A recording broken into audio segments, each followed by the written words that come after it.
Se você estiver por aí curtindo o Pavivi sem mimimi, desde já nosso muito obrigado e peço por gentileza para você, ó, senta o dedo no joinha, like pra gente ali, né? Um agradecimento a esse convidado ilustre e querido que sempre atende ao meu convite, né? E sempre pronto, né, a nos ajudar aqui a discutir temas importantes e também hoje para entender como está o Rio Grande do Sul. O nome dele é Walter Nagelstein.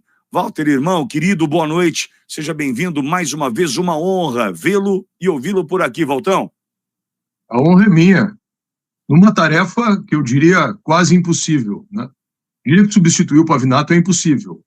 E essa tarefa, ela só não é quase impossível porque eu tenho um guia aqui me conduzindo, que é o Pitoli. Então, eu fico agradecido. Eu faço só, assim, uma espécie de oração, né? Eu rogo as emanações celestiais para que a gente possa ter a clareza suficiente de raciocínio para corresponder a contento que a nossa audiência merece, né, sobre as nossas reflexões, sobre as coisas todas que estão acontecendo no Brasil. E a honra, de novo, é minha, Pitoli, porque, como a gente diz aqui no Sul, o cavalo não passa encilhado duas vezes. Cada vez que tu me convida, é uma oportunidade de eu montar nesse cavalo, então eu fico muito feliz e muito obrigado. Walter, queria te ouvir sobre a situação do Rio Grande agora, a gente vai entrar nas pautas na sequência, mas antes queria te ouvir, já que você está em Porto Alegre, a gente tinha uma preocupação desde o início, Walter, que a gente sabe como funciona a pauta de um veículo de comunicação. Infelizmente, para muitos não é a causa, né? Para muitos o que significa só é a audiência. E eu imaginei que, do jeito que as coisas andam tão efêmeras, tão rápidas, rasas, e para muitos sem sentido, sem nenhum aprendizado a partir, né, da tragédia, a partir de uma catástrofe, enfim, eu fiquei pensando, falei, pô, por exemplo, essa turma da grande imprensa que se deslocou, que foi, que entrou no alagado, que pisou na água, que sujou o sapato de barro, falei, essa turma aí não vai durar muito tempo no Rio Grande, não, porque lá vem a próxima pauta, né? Lá vem a próxima conversa, lá vem o que vai dar mais audiência já já, e aí eu me preocupava desde o início, e muito provavelmente isso já deve estar ocorrendo. Cabe agora aos veículos locais tratar do Rio Grande, só que se não reverberar no Brasil o que de fato acontece por aí agora, a ajuda vai cessar, vai começar a gotejar a ajuda, sendo que ainda falta muito para a vida voltar ao normal por aí, pelo menos é o que imagino. Walter, quero te ouvir. A primeira palavra com relação a isso, acho que tem que ser de gratidão ao povo brasileiro. Tem uma passagem, não sei se eu já contei aqui, que quando os farroupilhas fizeram a Revolução Farroupilha, em 1835, inspirados lá nos ideais do iluminismo, nas lojas maçônicas, começava a se falar na liberdade, na república, nessas questões todas, né? E aí, então, estoura o movimento da Revolução Farroupilha. Tinha um ditador aqui na Argentina que se chamava Rosas. Esse ditador mandou um emissário aqui no Rio Grande do Sul que se reuniu com um dos generais farroupilhas, o general Davi Canabarro, e ofereceu ajuda para que eles se somassem aqui aos rebeldes para lutar contra o Império. E o general Canabarro disse o seguinte a ele: diga ao primeiro de vossas tropas que cruzar a fronteira com o Brasil que dará o seu sangue, para que nós assinemos a paz com os imperiais, porque acima das nossas diferenças com o Império está o nosso amor pelo Brasil. Então o Rio Grande do Sul fez sempre uma escolha por amor de ser brasileiro. E talvez agora, 100 e tantos anos depois da Revolução Farroupilha, a gente pôde constatar o acerto dessa escolha, né? Porque nós descobrimos, talvez na pior tragédia, mas da melhor forma possível, o amor do Brasil pelo Rio Grande, o amor de cada estado brasileiro pelo Rio Grande, a dedicação das pessoas. Então, a primeira palavra que eu tenho para dizer a respeito disso é muito obrigado, povo brasileiro, para além de governos, né? Porque os governos foram um fiasco nessa questão. A segunda questão, depois disso, é o persona non grata. O persona non grata teve novamente aqui ontem, pela quarta vez, mas se somar as 4, não dá 20 horas no Rio Grande do Sul. Ele sequer pousou aqui, pousou não é no sentido de pousar de avião, mas deve ter pernoitado aqui. Veio a primeira vez, ficou 2, 3 horas e foi embora, veio a segunda e protagonizou. Eu adoro animais, sempre tive desde pequeno, tenho 3 cachorros e agora 2 gatos das enchentes, não é sobre isso, mas faz uma cena para inglês ver, na história da adoção do cachorrinho, depois faz outra cena do cavalo caramelo, e agora veio ontem também, mal veio e já foi. Nós vamos falar sobre o Arrosgate mais para frente, né? E aquilo que nós precisávamos do governo federal até agora não chegou. Então, não tem coordenação dessa história e, mais uma vez, tem evidente o equívoco do Pacto Federativo, dessa concentração do recurso e de tudo em Brasília, da história do beijamão, e não sei para que o Lula já veio aqui as 4 vezes, né? Porque de efetivo, até agora, não há absolutamente nada. A situação ainda, e por muito tempo, vai ser trágica, Vitória. Não tem como ser diferente, né? São 496 municípios no Rio Grande do Sul. Eu não sei quantos municípios tem em São Paulo. São Paulo tem 645, Walter. Quanto? 645. Isso daí foi um equívoco também no Brasil, né? A gente permitiu que se emancipassem municípios que não têm condição. Mas desses 497 municípios, do Rio Grande do Sul, 96, 97, 420 e poucos, eu acho, foram afetados. Porto Alegre é uma coisa que, se eu disser que na história da Sagrada Escritura choveram 40 dias para que se produzisse o dilúvio, aqui choveu 20 dias e 20 noites sem parar. Então, a enchente é de proporções bíblicas. A maior enchente da história tinha sido em 41, e essa daí passou 1,5 metro da maior enchente.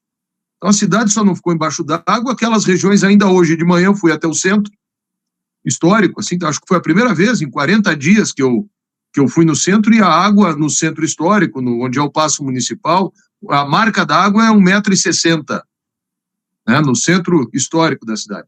Regiões mais pobres, o cenário, e eu já tinha falado, acho que num outro programa aqui contigo, mas o cenário eu só tinha visto naquela oportunidade alagado, agora que não está mais alagado, o cenário é de hecatombe, assim, de pós-guerra.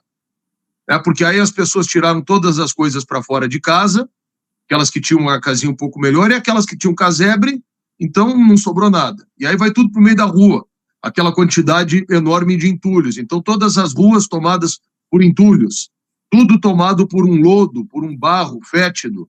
E assim está a situação. As pessoas que estavam nos abrigos, em Porto Alegre, quase 20 mil pessoas em abrigos, assim, como ginásio, escolas. Aí a escola tem que voltar, as pessoas não podem continuar, ela tem que voltar para casa. Mas volta para casa, não tem mais uma TV, não tem mais um fogão, não tem mais uma geladeira, não tem mais nada. Aí com um sofá, uma cama para dormir, não tem mais nada, né? Então, como é que faz? Aí vem o seu Paulo Pimenta e diz o seguinte, que vai dar 5 mil e quantos? 700 reais, né? 5.100. 5.100, né? 5.100. E aí ele foi fazer a conta. E mostrou para todos nós que não sabe fazer conta.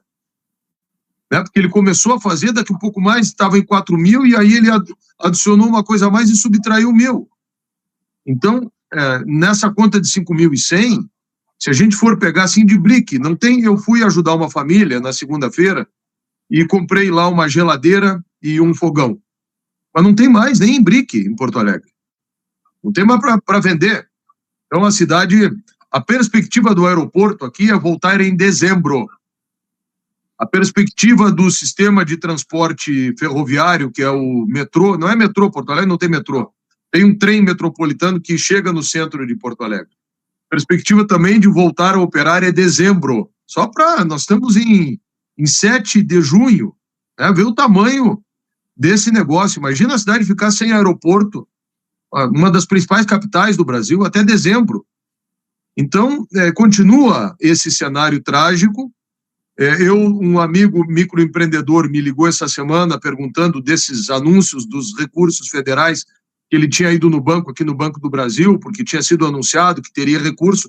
Não tem esse recurso ainda. É um recurso, o que o gerente do banco informou para ele é Pronamp. Pronamp é aquela linha de crédito de micro e pequenas empresas a 20% de juros, 20% de juros ao ano. Pegadinha. Não tem esse recurso. O que o Bolsonaro fez, e é preciso fazer essa comparação, porque é o paradigma que se tem de uma última grande tragédia, foi naquele momento, sem ter feito nenhum tipo de condicionamento, o ministro, saudades do ministro da Fazenda, Paulo Guedes, ajuda, Paulo Guedes, né? Foi colocar no caixa da Prefeitura de Porto Alegre, naquele momento, 500 milhões de reais. No caixa da Prefeitura de Canoas, que é o segundo maior contribuinte em ICM, ICMS aqui do Rio Grande do Sul, na época, 120 milhões de reais. Foi ter colocado no bolso de cada brasileiro em situação de vulnerabilidade social uma ajuda de 600 reais que permitia que a pessoa pelo menos se alimentasse naquele período, né? O Estado do Rio Grande do Sul, eu digo que o governador Eduardo Leite deve ao Bolsonaro a sua reeleição. Eu atribuo a eleição do Eduardo Leite a alguns equívocos que o Onyx Lorenzoni teve na condução da sua campanha e a ajuda que recebeu do Bolsonaro, que permitiu que ele colocasse as contas do Rio Grande do Sul em dia. E o salário do funcionalismo público, que sempre tem um papel político importante nessas questões, porque, enfim, né? E ele colocou aquilo em dia graças aos mais de 2 bilhões na época, que vieram tesouro a tesouro, sem nenhum tipo de chantagem, de condicionamento, de nada. Autorizou Brasília, saiu do caixa do Tesouro Nacional e veio para cá. Poxa, nós estamos no dia 7, já faz aí, começaram as enchentes em Porto Alegre no dia 3, isso começou antes aqui no Rio Grande do Sul, e até agora nós não temos notícia. Estão fazendo reunião para chamar outra reunião, e aí da segunda reunião chama uma terceira reunião, e uma desarticulação total, e a ideia de que o Pimenta ia vir para cá era uma espécie de interventor, o que para mim era uma captis de minúcio, e uma intervenção ao governador do Rio Grande do Sul. Aí o Pimenta fica uns dias, e aí depois já volta para Brasília, não fica mais aqui, então está um bate-cabeça, e nesse contexto todo, essa situação, que continua sendo, de alguma forma, do povo pelo povo, porque as pessoas vão se virando. E aí, para concluir, o que tu falou, é mais ou menos tipo a CNN internacional quando dá uma guerra. O pessoal vai para lá, aí fica todo mundo assistindo a CNN, fica o tempo inteiro aqueles correspondentes internacionais, aí dali a 15 dias, aquela pauta esfria. O pessoal vai embora e a guerra continua. Então, eu tenho muito receio, tu é a primeira pessoa que havia dito isso lá atrás, né, que quando as coisas não fossem mais, assim, do ponto de vista comercial interessantes, se esquecesse, né, do Estado. O vale, por exemplo, do Rio Pardo e o vale do Rio Taquari são regiões de colonização alemã e italiana, entre outras colonizações, evidentemente, né, mas são regiões que eram muito prósperas aqui. Um deles, lá em cima, afetou diretamente a cultura na Serra Gaúcha, a cultura do vinho, da uva. Depois, mais para baixo, nesse Vale do Taquari, a cultura do tabaco, que é muito forte aqui no estado ainda também, né? E outras tantas. Então, regiões, a terra perdeu valor. Então, vários fenômenos que estão se conectando, se ligando nessa tragédia toda, e que eu acredito que as implicações e as repercussões ainda não conseguem ser medidas.